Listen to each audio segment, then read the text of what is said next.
Militer Rusia merilis rekaman momen pasukan serangnya melumpuhkan Tentara Angkatan Bersenjata Ukraina di ruang galian di wilayah Kharkov.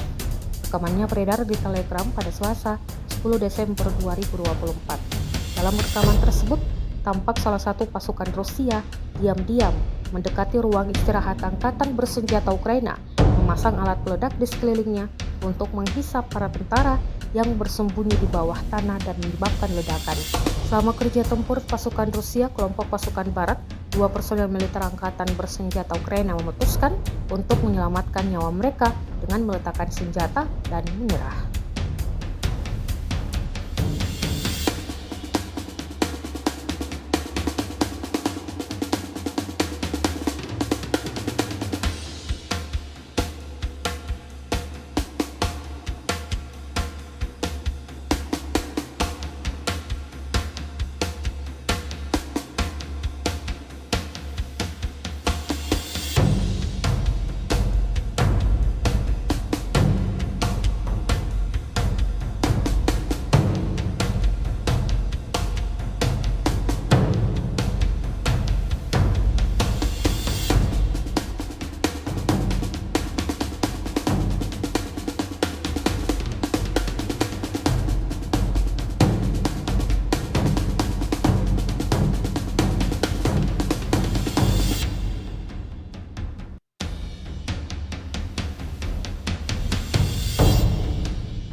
Download Tribun X sekarang, menghadirkan lokal menjadi Indonesia.